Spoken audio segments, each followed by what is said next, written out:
Salut à tous, aujourd'hui on est parti pour l'épisode numéro 873 de l'After Zap Image et malheureusement on va débuter avec une mauvaise nouvelle, une de plus. Gérard Houllier, un homme important du football français qui nous a quitté hier à l'âge de 73 ans. Gérard Houllier qui a eu un destin et un parcours assez particulier dans le milieu du football puisqu'il n'a jamais été joueur professionnel. En revanche, il a eu une carrière d'entraîneur assez riche. Gérard Houllier a notamment remporté le premier titre de champion de France de l'histoire du Paris Saint-Germain. Il a remporté aussi 2 titres de champion avec l'Olympique Lyonnais. Il a vécu aussi de très très belles années du côté de Liverpool en remportant 4 trophées sur l'année 2001 avec les Reds. Il a laissé de très très bons souvenirs du côté d'Anfield et Gérard Houllier a aussi été sélectionneur de l'équipe de France. On enchaîne avec une autre date, elle concerne Léo Messi. C'était il y a exactement 8 ans, jour pour jour, Lionel Messi qui battait le record de buts de Gerd Müller. Lionel Messi qui inscrivait 86 buts sur une année civile, donc en 2012, et il ne s'était pas arrêté à 86, Lionel Messi, puisqu'il lui restait donc 3 semaines pour vraiment dépasser ce record. Il avait donc inscrit 5 buts sur les 3 dernières semaines de l'année 2012, record donc 91 buts pour Léo Messi inscrit sur l'année 2012, un record tout simplement monstrueux qui risque de durer pendant de très très longues années. Pour la petite info, en 2012, Lionel Messi avait inscrit plus de buts que le Paris Saint-Germain, Manchester United, Chelsea ou encore le Borussia Dortmund. On jette maintenant un coup d'œil au 8e de finale de la Champions League, tirage au sort effectué hier. Il y a vraiment de très très belles affiches. Tous les matchs sont vraiment super, je trouve, comparé aux années précédentes où parfois j'étais un peu déçu du tirage au sort. Sincèrement, cette année, je le trouve très sympa ce tirage au sort avec donc Mönchengladbach, Manchester City, la Lazio face au Bayern, l'Atlético face à Chelsea, Leipzig face à Liverpool, Porto face à la Juve, le Barça face à Paris, Séville face à Dortmund et l'Atalanta face au Real Madrid. Déclaration de Marquinhos qui nous dit: Neymar a fait basculer le match de la remontada pour le Barça. Aujourd'hui, il est avec nous et je pense que le mal qu'il nous a fait à l'époque, il veut le faire maintenant au Barça. C'est sûr qu'on aura certainement un Neymar surmotivé pour ce match, cette double confrontation face au Barça. Il avait été l'un des hommes importants du Barça lors de cet épisode de la remontada. On espère que ça sera l'un des hommes importants pour le Paris Saint-Germain sur cette double confrontation. Déclaration de Leonardo maintenant qui nous dit: quand tu commences un peu dans l'adversité, la difficulté et que tu en ressors grandi avec beaucoup de force comme on l'a fait, c'est un bon démarrage, on se sent prêt pour affronter le Barça. Donc Paris a vécu une première partie de Ligue des Champions cette année assez mouvementée sur les 3 premières journées, c'était beaucoup mieux sur la phase retour. Voilà, maintenant pour le Paris Saint-Germain, c'est un autre défi face au Barça. Il faut les regarder dans les yeux. Le Barça, c'est pas une équipe qui doit faire peur au Paris Saint-Germain parce que le Barça en Ligue des Champions depuis quelques années, ce sont des échecs récurrents. Remontada face à la Roma, remontada face à Liverpool, le 8-2 face au Bayern. Donc évidemment le Paris Saint-Germain n'est pas très très à l'aise cette année. On voit des hauts et des bas du côté de Paris. C'est exactement la même chose du côté de Barcelone. Et en plus de ça, le Barça en Ligue des Champions, voilà, ce sont quand même des échecs récurrents et assez impressionnants depuis quelques années. Donc certes, ce n'est pas un bon tirage pour le Paris Saint-Germain parce qu'il y avait évidemment mieux par rapport aux équipes qui ont terminé en 2e position de leur groupe. Mais voilà, faut pas non plus dramatiser tout ça par rapport au Barça qui n'est pas un Barça, un très bon Barça tout simplement actuellement. Et donc évidemment il y aura match entre ces deux équipes. Il n'y a pas vraiment de favoris entre les deux. Ensuite, une déclaration de Ronald Koeman, l'entraîneur du Barça, qui lui nous dit: nous sommes aussi une équipe forte et je vois un match assez serré. Bien, il a bien résumé la chose, même si on peut avoir des doutes sur pour le moment une équipe forte du Barça, parce que cette équipe elle est beaucoup trop irrégulière. En tout cas, il me semble que c'est un match quand même très très serré du côté de ce duel entre le Paris Saint-Germain et le Barça. Alors peut-être que ça sera un petit peu modifié dans quelques mois si le Paris Saint-Germain enchaîne de très très bons résultats, de très très bonnes prestations. Ça peut être la même chose aussi pour le Barça. En tout cas, à l'heure actuelle, évidemment, c'est un duel très serré entre Parisiens et Barcelonais. Ensuite, déclaration de Zinedine Zidane qui nous parle de sa confrontation avec l'Atalanta. Il nous dit: on a beaucoup de respect pour l'Atalanta, on sait quelle équipe c'est, mais le match va se jouer au mois de février. Ce qui compte pour nous, c'est le match de Liga de ce soir. Le Real affronte l'Athletic Bilbao ce soir à 22h. Nous nous concentrons dessus. C'est l'occasion de montrer ce qu'on vaut comme équipe. Ensuite, déclaration cette fois-ci du président de l'Atalanta qui nous dit: nous allons affronter un colosse de l'histoire du football. Ce sera pour nous une grande expérience et nous sommes très heureux de pouvoir jouer une autre grande rencontre au niveau mondial. C'est quand même fort pour l'Atalanta qui est en progression déjà depuis de nombreuses années. Il y a eu ce Final 8 en Ligue des Champions avec cette défaite assez dure quand même face au Paris Saint-Germain dans les derniers instants. Il y a encore une fois cette année une qualification dans un groupe qui n'était pas facile pour les Italiens. Ils sont allés la chercher, la qualif, en allant s'imposer du côté de Liverpool et de l'Ajax. Donc c'est très bien pour l'Atalanta. Ça sera encore une fois un immense défi pour les Italiens que d'affronter le Real Madrid. Ensuite, on jette un coup d'œil au tirage au sort des 16e de finale de l'Europa League. Il y a énormément de matchs puisqu'on a un tour en plus évidemment par rapport à la Ligue des Champions. Donc vous faites un arrêt sur image pour découvrir ces affiches.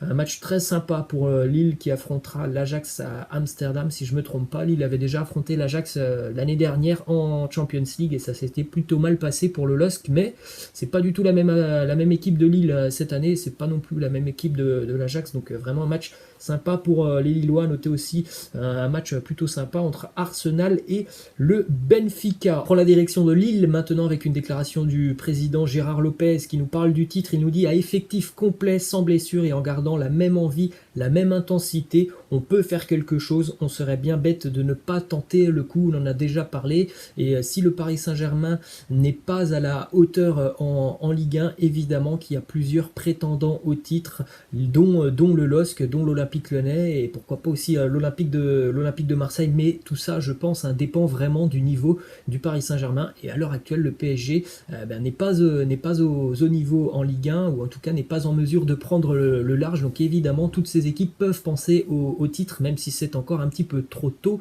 dans la saison. Ensuite, déclaration d'André Villas-Boas qui lui aussi nous parle du titre et du Paris Saint-Germain. Il nous dit: normalement le PSG est devant nous, mais là on est tous les 6 à côté. On peut même ajouter Montpellier. Lille et Lyon montrent une régularité très très bonne. Si on gagne nos 2 matchs en retard, on dépasse tout le monde. Il faudra gagner à Rennes et les écarter au passage. Joli duel demain pour l'OM du côté de Rennes, des Rennais qui ont repris un peu de couleur en s'imposant du côté de Nice, et puis l'OM qui est sur une série assez incroyable en Ligue 1. Donc vraiment un match assez intéressant à suivre demain du côté de Rennes entre Bretons et Marseillais. Ensuite, déclaration d'André Villas-Boas qui nous parle du mercato hivernal pour l'OM. Il nous dit: notre mercato de janvier sera davantage orienté sur des ventes plutôt que sur les achats. Donc encore une fois, évidemment, du côté de Marseille, il ne devrait pas y avoir beaucoup de renforts sur le mercato hivernal, même si on espère quand même l'arrivée d'un numéro 9. Ensuite, déclaration de Pape Gueye qui nous dit: je suis venu à Marseille pour progresser, que je sois remplaçant ou titulaire, j'essaie de donner le maximum à chaque match. Je suis dans une grande équipe et il y a de la concurrence, à moi de montrer que je mérite de jouer. Il prend un petit peu plus de temps de jeu depuis quelques semaines, Pape Gueye. Après, c'est un joueur aussi très jeune du côté de l'Olympique de Marseille. Il vient tout juste d'arriver. Il faut lui laisser un petit peu de temps, et certainement qu'il aura une carte à jouer. Plus les matchs vont avancer du côté de l'Olympique de Marseille, une carte à jouer pour pourquoi pas s'imposer du côté du milieu de terrain. Ensuite, déclaration de Marquinhos qui nous dit: finir ma carrière au Paris Saint-Germain, et je l'espère, je pense rester le plus longtemps possible ici. Je suis content, ma famille aussi, mes enfants sont nés à Paris. Il y a un grand lien pour moi entre donc ma vie personnelle et Paris. Ensuite, une petite info qui concerne le Paris Saint-Germain. Ça, c'est une nouvelle plutôt rassurante quand même pour le PSG. On a vu Neymar se tordre de douleur après donc le geste de Thiago Mendes ce week-end face à l'Olympique Lyonnais. Plus de peur que de mal pour le Paris Saint-Germain. Neymar serait simplement victime d'une petite entorse au niveau de la cheville. Donc on parle d'une quinzaine ou une vingtaine de jours d'absence pour Neymar. Donc évidemment, c'est plutôt rassurant parce que quand on l'a vu se tordre de douleur, on pouvait penser à peut-être beaucoup plus grave qu'une simple entorse pour Neymar. Direction Barcelone maintenant avec le salaire de Léo Messi qui pose problème au Barça. L'un des candidats à la présidence, Emi Roussi, qui nous parle donc de ce salaire de Messi, et il nous dit tout simplement que le salaire actuel de Messi est devenu trop difficile à assumer pour le Barça. Ce qui importe du côté de Barcelone, c'est le projet sportif, et même si l'on souhaite conserver Léo Messi, Messi, il faudra discuter avec lui de son salaire, parce que il est vrai que du côté de Barcelone, l'énorme salaire de Messi ne favorise pas tout simplement l'arrivée de joueurs pour avoir une équipe compétitive. Donc ça sera l'un des défis du futur président du Barça, convaincre Lionel Messi de rester, mais tout en essayant tout simplement aussi de diminuer un petit peu son salaire. Ensuite, une autre info du côté de Barcelone qui s'est renseigné sur les intentions de David Alaba pour la saison prochaine. L'Autrichien demande un salaire de 10 millions d'euros annuels.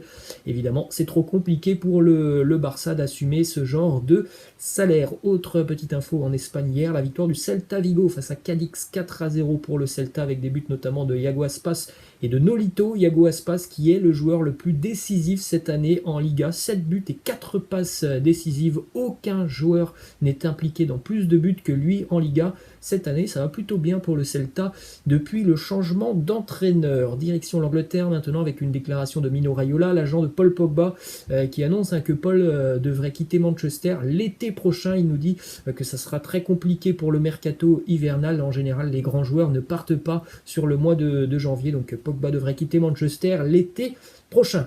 On jette un coup d'œil au programme pour les hommes de Mikel Arteta, les Gunners, qui ont un calendrier très très compliqué sur cette fin d'année en Première Ligue. On rappelle que cette fin d'année de Première Ligue, elle sera très très chargée. D'ailleurs, on va jouer ce soir en Première Ligue, on jouera aussi demain, et puis on rappelle évidemment comme d'habitude le fameux Boxing Day en fin d'année en Première Ligue. Donc regardez le calendrier pour les Gunners sur cette fin d'année: Southampton, Everton, Manchester City et Chelsea. Très très compliqué pour les Gunners. On continue avec cette belle image du côté de Chelsea. On en a parlé hier. Petr Cech qui est sorti de sa retraite. Hier, il a joué avec les U23 des Blues de Chelsea. D'ailleurs, les U23 des Blues de Chelsea se sont imposés sur le score de 3-2 face à Tottenham.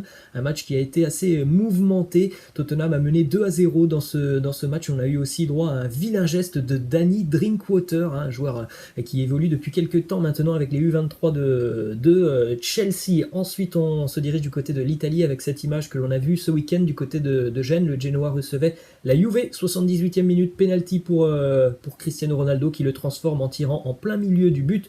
10 minutes plus tard, nouveau penalty pour la Juve. Mattia Perrin, le gardien du Genoa, qui demande à Cristiano s'il va encore une fois de plus tirer au milieu du but. Cristiano qui lui fait un oui de la tête, et Cristiano qui envoie donc un missile en plein milieu sous la barre, et le penalty va au fond. Petite info du côté de Milan, Zlatan reprend l'entraînement avec le groupe milanais. Ça faisait une bonne quinzaine de jours que Zlatan était écarté pour une petite blessure. Ensuite, cette info du côté de l'Allemagne, Dominique Szoboszlai devrait s'engager du côté de Leipzig cet hiver. Szoboszlai qui a été encore une fois l'une des révélations du RB Salzbourg cette année, notamment en Ligue des Champions, mais aussi en championnat, et puis avec sa sélection hongroise. Transfert estimé à 25 millions d'euros, donc encore une fois un gros coup normalement réalisé par le RB Leipzig. On prend la direction de la Turquie, les amis, avec cette belle image du côté du club de Fenerbahçe. Vous avez certainement vu ces images mythiques de ce couple qui assiste déjà depuis de nombreuses années au match de Fenerbahçe.